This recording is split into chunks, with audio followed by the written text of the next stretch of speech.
One of the things that we want to do on this channel is to show that you do not need a 20 or 30 grand workshop in order to make the kinds of things you've been dreaming about making. And the humble but mighty Jigsaw is a really good example of this. It is the Swiss Army knife of cutting tools in your workshop. It's the most versatile saw that you'll buy, and it's my recommendation for the first saw that you should buy if you're taking up woodworking. So these can be used for straight cuts, for curves, for intricate patterns, for cutting shapes and sections out of the center of a workpiece, for cutting angles, for both hardwood and softwood, for both rough and precision cuts. So today we're going to go through picking the right blades, using the correct settings, and using the correct technique in order to get the best possible results doing those things. Do you know what? I'm not even going to talk through all of the various options out there for blades. You should just buy these. These are Bosch hardwood blades. I'll pop them up on screen now. They come in everything from rough to extra clean cut and in various different lengths. The less teeth per inch, the rougher the cut, the more teeth per inch, the finer the cut. I'm not sponsored by Bosch. I wish I was. These are by a mile the best hardwood blades that I have ever used, and that's all I will use. And I will just back that up by saying I don't know anybody who uses a jigsaw as much as I do, and specifically not exclusively on hardwood, which is basically what I use it for. If you do work just with softwood, you don't need hardwood blades. If you work with a mixture of the two, just buy the hardwood blades. They'll go through softwood like butter, but softwood blades won't stand up to the toughness of most hardwoods. You may have been expecting something a bit more impartial from me there, but there really is no point. Save yourself some time and frustration and just get those. Settings, the first of which is here. So you will have something on your jigsaw, more likely than not, that's your oscillating setting. And what that does is it moves the blade in a slightly elliptical motion as it's going up and down. The idea of that is that it's faster and slightly more efficient for thicker and harder woods.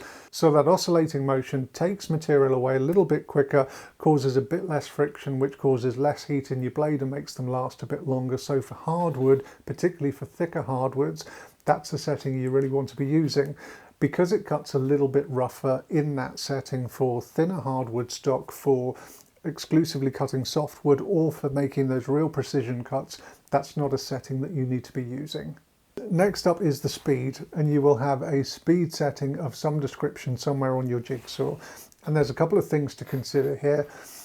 The faster that you have it set, the quicker you will get through your cut, but the rougher that you'll get through your cut. So for more precision work, the slower you want to set that.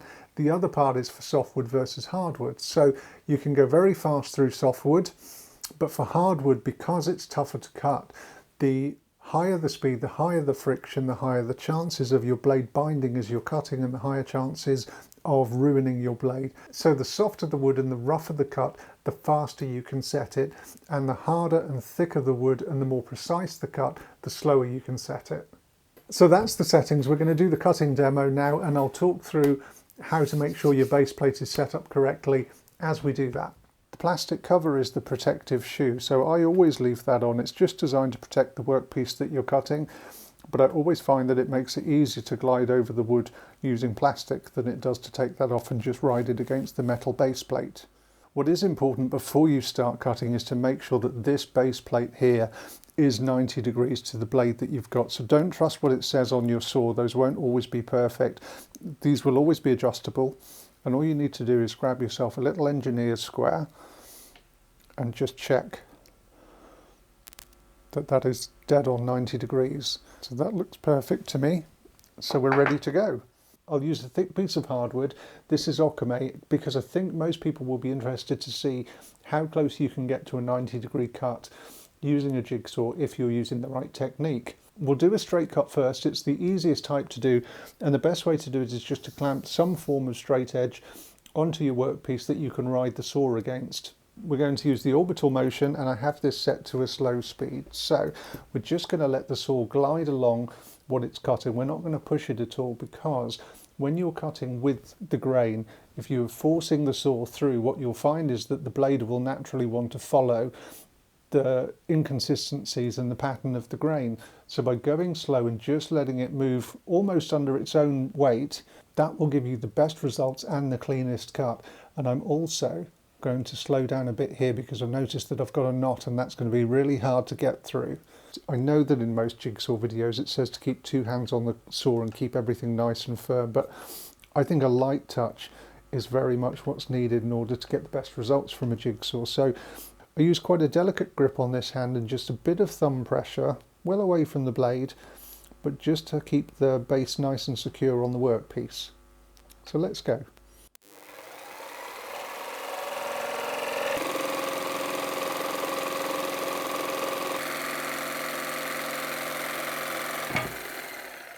And there you go, that is as clean of a cut as you will get with any saw. I'll just move the camera and give you a close look. So there you are. It may take you a minute to do with the jigsaw as opposed to 10 seconds with a circular saw, but it can absolutely be done. And that is, let's see, in the middle there, I would say. It's so close. Around 1/3 of a millimetre off being perfectly straight, which you would always clean up with the straight bit on a router anyway. And then for 90 degrees, that is, actually that is perfect. No, it's not perfect. I'd say it's less than 1/3 of a millimetre off. But again, none of this wild stuff that you see that people tend to think happens with jigsaws. It just doesn't with the right technique and the right blades. I think this might be a better angle to see the cut and how clean it is, but if I take a photo, I should be able to pop that up in the video. But it is so useful to be able to see what your tools are capable of if you're using them correctly. That's really the reason that I'm doing this video, to show you what you can actually achieve with the jigsaw. But that was the easy one, that's the straight cut. So let's have a go at doing the curve. The biggest thing to focus on when you're cutting curves is that this is the pivot point of your curve, not the center of your grip, because you instinctively want to just twist the saw like this, which is going to make your blade deflect and to give you a very crooked cut. That's where you need to pivot. So just focus on pushing the arse end of the saw out in order to get round the curve.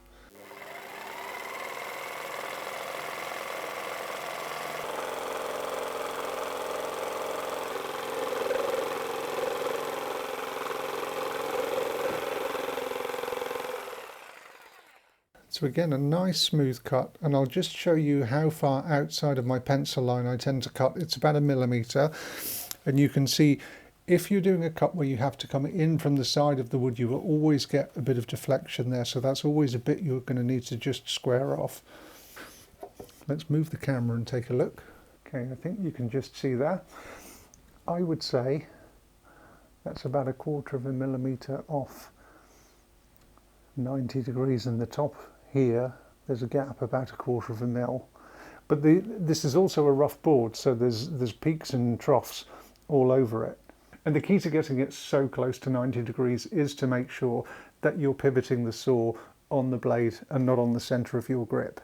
Given that no cuts you do in your workshop are finished cuts anyway, they're always going to require some finessing and finishing to some degree. That is perfectly good enough for either cleaning up with a router bit to get it perfect, or for hand sanding. I doubt I could do that cleaner or closer to my line by using a bandsaw. Let's finish off with an angled cut now, and this I think is where the jigsaw falls down, because it's where it's the least precise, and the more shallow the angle, the least precise the cut you're going to do. So I would only ever use this for rough cutting, to take away the bulk of the material so that I can then clean it up with either a hand plane or a Shinto or an Iwasaki, something along those lines.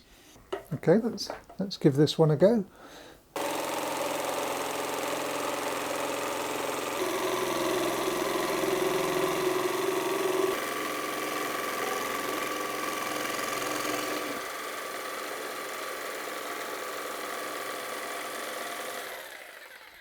Actually, that really does look pretty straight and pretty clean, but I'm sure it's not perfect. Let's just pop the straight edge on here so we can see how off it is. And I'll move the camera and say there's a kind of wavy bit here, here, here, and here that probably comes out about 1/3 or 1/2 of a millimetre. And that's because when you have the saw on an angle, even if it's up against a straight edge, it's very hard to keep it dead on this edge because the actual momentum is pushing the saw outwards as it's going back and forth. And that's what causes those imperfections. You can probably see it's still a really nice clean cut, but because you're almost inevitably going to get a few peaks and troughs, I would only ever use that for rough cutting. Hopefully that's going to help you get the best results you can from your jigsaw. Now, I am conscious we didn't talk about softwoods for this or plywoods, but if you can get these kind of results on hardwood, you'll have absolutely no problem on softwood. The only tip that I would probably add is that for things like plywood, they can be quite splintery on the actual cut line that you're making. So if you were to tape your cut lines with masking tape, that will make them much, much cleaner. Other than that, exactly the same things apply. So this video wasn't designed to tell you that you shouldn't get a bandsaw or a table saw. Those things are great, and if you've got the money, just get them all because you'll have a whale of a time, and it's just awesome having as many things as you can. But we don't all have the money for that, and given that a bandsaw or a table saw for a reasonable one is kind of the thick end of about $1,000 these days, that buys a lot of files and rasps and chisels and precision marking and measuring tools and things that really do improve the quality of the stuff that you're producing, as opposed to just saving you time and adding a bit of convenience. So perhaps it's a bit of food for thought. And Todd and I actually have a video on that very subject that's going to be coming out very soon. So do look out for that if you're going to be interested in the things that we think are really important tools to start off with. So thank you for watching, and we'll have another video up really soon.